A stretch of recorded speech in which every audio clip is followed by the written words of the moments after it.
Hello students, in this video we will read about the Salt March and the Civil Disobedience Movement.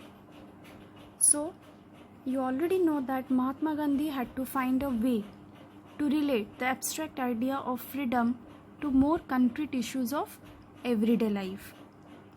And this was one of the main reasons that Mahatma Gandhi chose salt as a powerful symbol to launch civil disobedience movement, because salt was something that was consumed by both rich and poor, as well as it was one of the most essential items of food.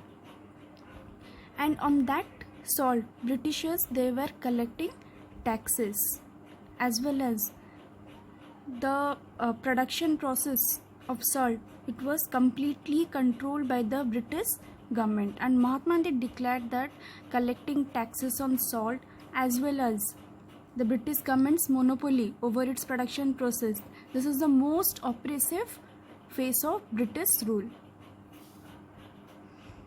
So Mahatma Gandhi thought that if he will choose salt to launch as a symbol to launch civil disobedience movement, then people will definitely support him, because this was something which both rich and poor, they were consuming, and mostly it was a essential item of food which they are consuming on an everyday basis, and for that they have to pay the taxes. So people will definitely support Gandhiji when if he will choose salt as a symbol to launch civil disobedience movement. Now see the Salt March. So on 31st January 1930, Mahatma Gandhi sent a letter to Viceroy Irvine stating 11 demands, and these 11 demands, it includes the general interest of the people as well as some specific interest of different classes, that is ranging from industrialists to peasants. And Gandhiji's letter was in a way an ultimatum. So what was the ultimatum that Gandhiji has given to Irvine?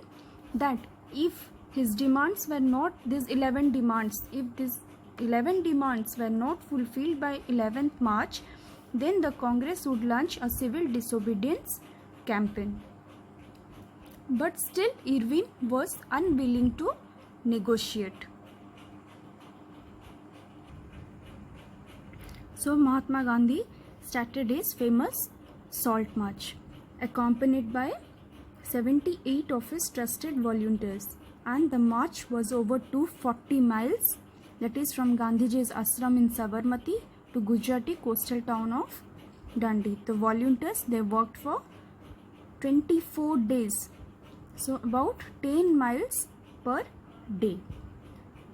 So thousands of people, they came to hear Mahatma Gandhi wherever he stopped, and he told them what he meant by Swaraj and urged them to peacefully defy the British. So on 6th April, he reached Dandi and ceremonially violated the law manufacturing salt by boiling seawater. And this marked the beginning of civil disobedience movement. Now let's see why civil disobedience movement was called off. So as civil disobedience movement has already started, so people, they are now asked not only to cooperate with the British but also to break the colonial laws or the British laws. So now the people are persuaded not to follow the laws of the Britishers. So thousands of people in different parts of the country, they broke the salt law, manufactured salt, and they all demonstrated in front of the government salt factories where Britishers are selling the salt and collecting taxes on that. So as the movement spread, foreign cloth was boycotted and liquor shops were picketed. The peasants, they also refused to pay revenue, taxes. Village officials, they also resigned, and in many places forest people, they also violated the forest laws. How? They went to the reserved forest and collected wood and grazed their cattle. So when the British government saw all these developments of India, So this British government, he began arresting the Congress leaders one by one, and this led to violent clashes in many places.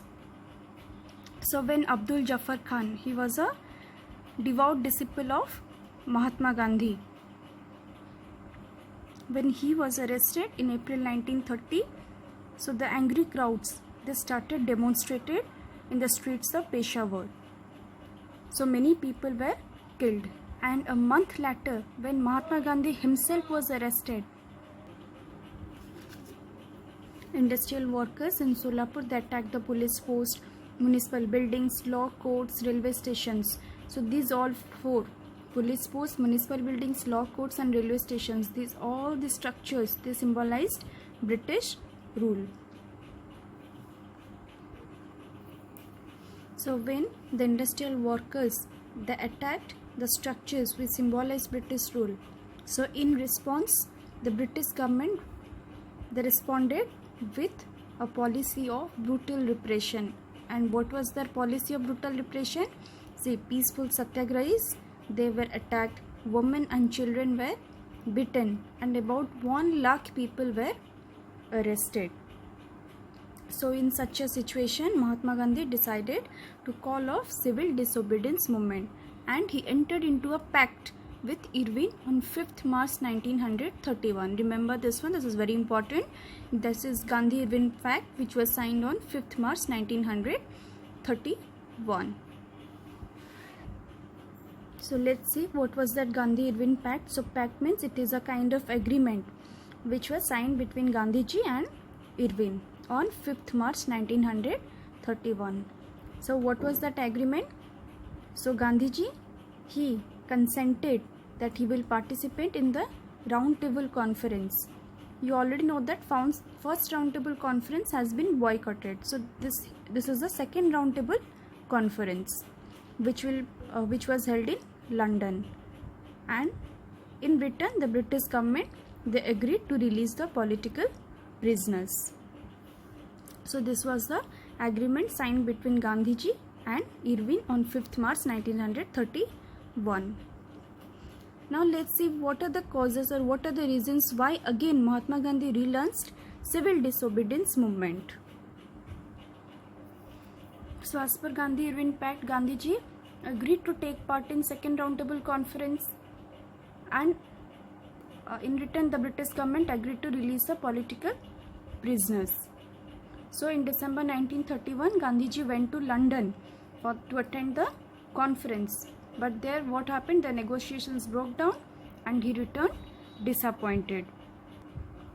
So when he came back to India, he saw that the British government had begun a new cycle of repression. And what is that? Jafar Khan and Jawaharlal Nehru, they were both in jail. But Irving, in that Gandhi-Irving Pact, Irving promised that he will release all the political leaders. But still Jafar Khan and Jawaharlal Nehru, they were in jail. The Congress had been declared illegal, and number of steps has been imposed to prevent meetings, demonstrations and boycotts. So British government has imposed some measures so that Indian leaders, they could not conduct any meetings or demonstrations and boycotts. When Mahatma Gandhi saw all these things, he decided to relaunch the civil disobedience movement. But unfortunately, it lost its momentum in 1934. Thank you.